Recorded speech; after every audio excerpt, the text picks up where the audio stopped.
Hi all, welcome to Ayush Paper tutorials. Today we bring to you a simple seagull painting. I am Prakriti, an artist and an art educator. I run online painting classes that teach beginners to paint confidently. First, let's look at the materials we will be using today. A detailed list of required materials is listed in the description box below. For today's painting, I'll be using Ayush Paper mixed media sheet of size A4. These are of 250 GSM and mildly textured, suitable for all kinds of mediums. Let us start by outlining the sketch using a diluted burnt umber. This will retain the sketch even when we have painted a few layers over it.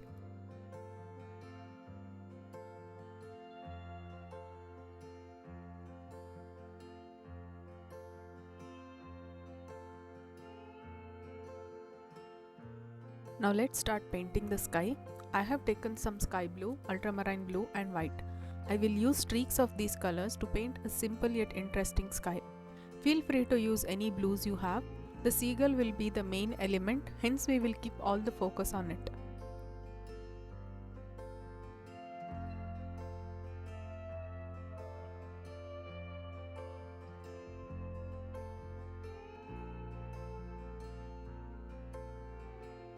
Make sure to blend the shades whenever you have applied more than one color. Ayush Paper caters to a variety of mediums, providing high quality papers. Because paper matters, I use Ayush Paper. We also have a website ask.ayushpaper.com that gives artists a platform to meet, collaborate and discuss all things related to art.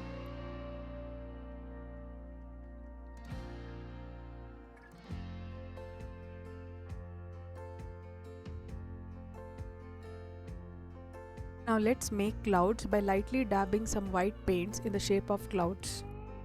Add more white as necessary to add highlights in the clouds.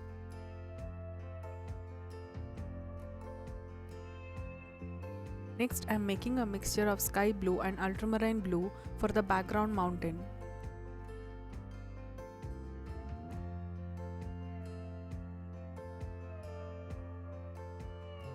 I will add some white on the lower side and blend it to give a misty look.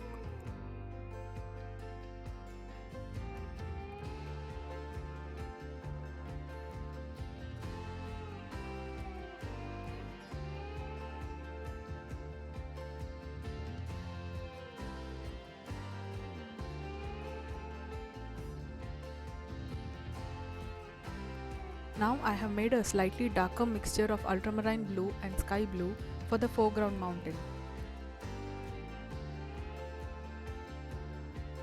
Let's move on to paint the water. For this I am using teal blue and lemon yellow. Paint the water as shown.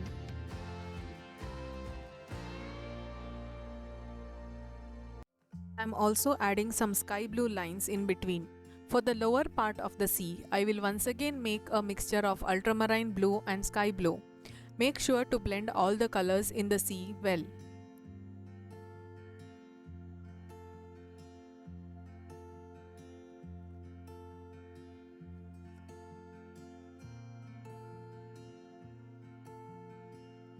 Once again, take the teal blue and lemon yellow mixture and add the lines representing ripples as shown.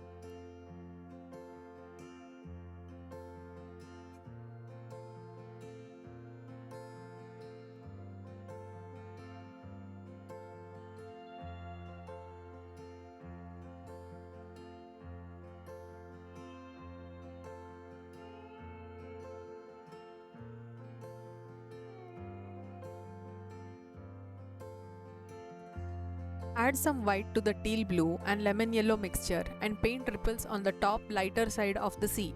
Also add a thick line of this lighter mixture near the mountain. This will be the demarcation of land and sea. Take ultramarine blue and sky blue mixture and run some lines between the ripples painted earlier. This will give the sea a smooth finish.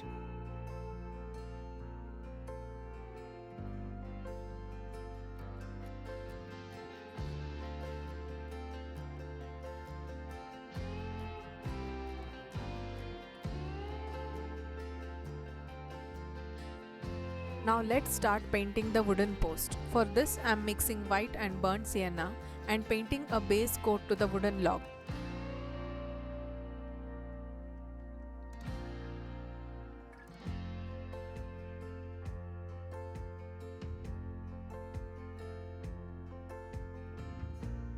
Paint yellow ochre on one side of the log and burnt sienna on the other side.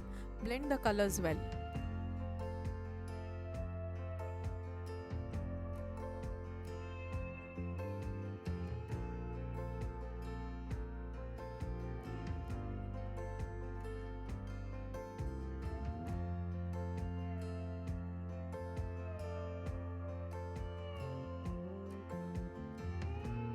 Use burnt umber to add shadows to the top part of this log.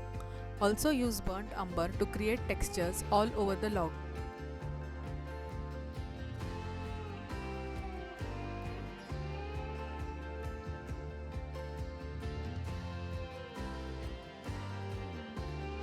Take any brown color or yellow ochre and simply rub over all the texture you have painted. This will render all the colors and give you a realistic look. Once again, add the prominent textures as required.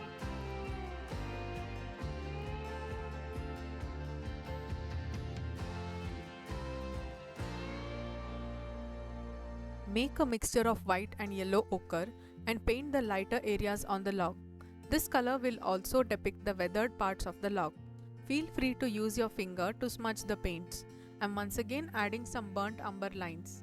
Now the area under the bird will be in shadow and hence needs to have darker tones on the log.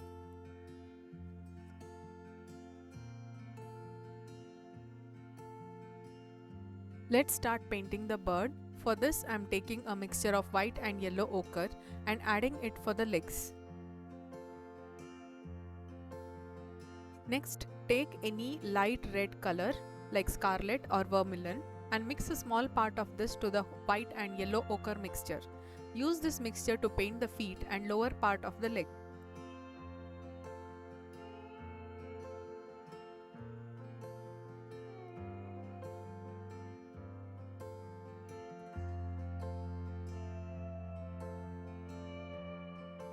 Take some black paint and paint the fence as shown.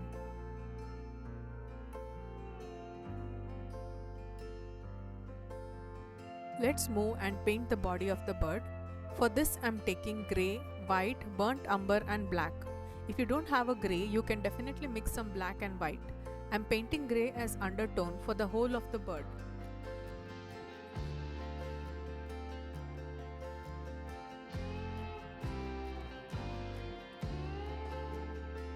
We will use a mixture of burnt umber, white and grey for the lower part of the body. The whole of the body is not white, there are different shades in between as well. We will use plain white only for the highlights. Blend the browns and the greys well.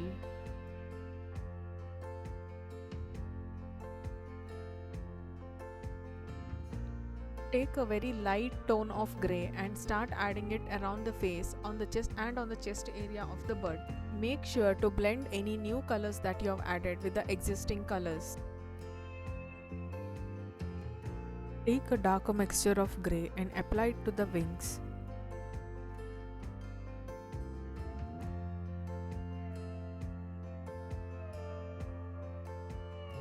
Once again, we are adding another layer of burnt umber, grey and white mixture to increase the tone of the underbelly of the bird. Use the dark grey mixture to make the shape of these feathers. Use white color for the highlights on the feathers.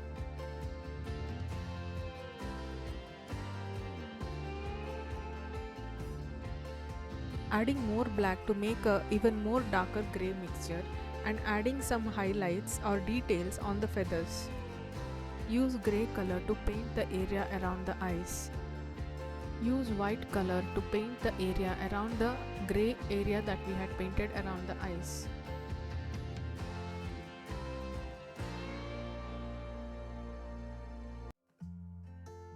I am now using black color to define the shape of the eyes, blending all the colors together. I am adding more lines to define the eyes and the area near the beak.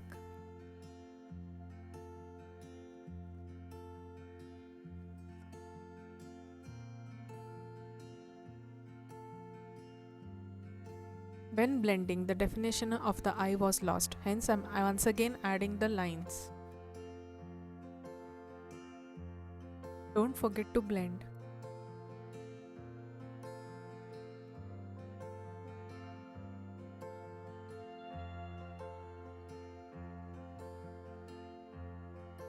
Redo all the layers on the face as necessary.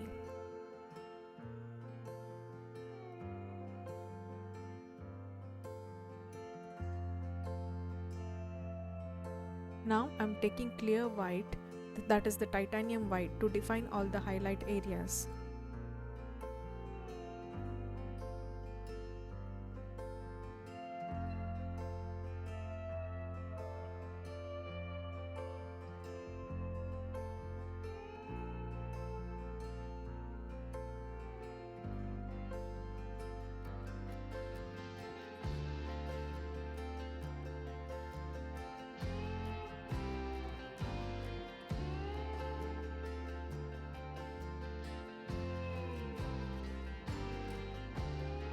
For best results and to get more realism, we need to go over all the areas with several layers.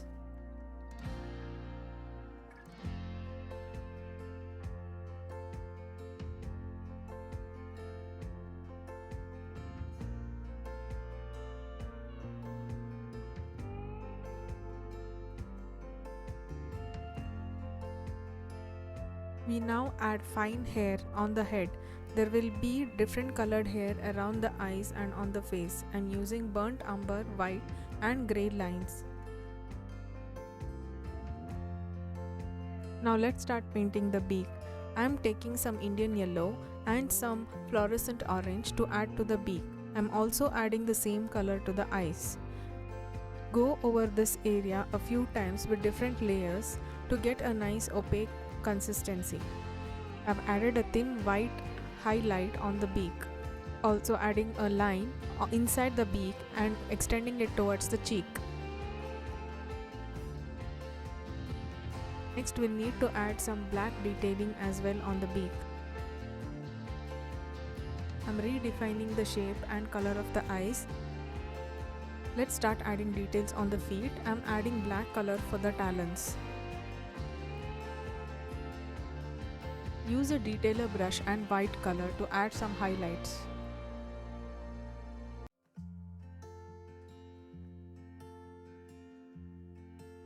I'm also adding some black lines and furs on the underbelly of the bird.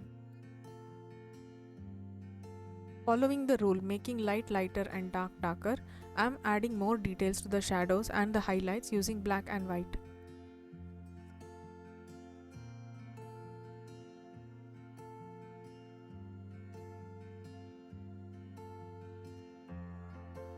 Painting of seagull is completed. Let's remove the tape and see how our painting looks.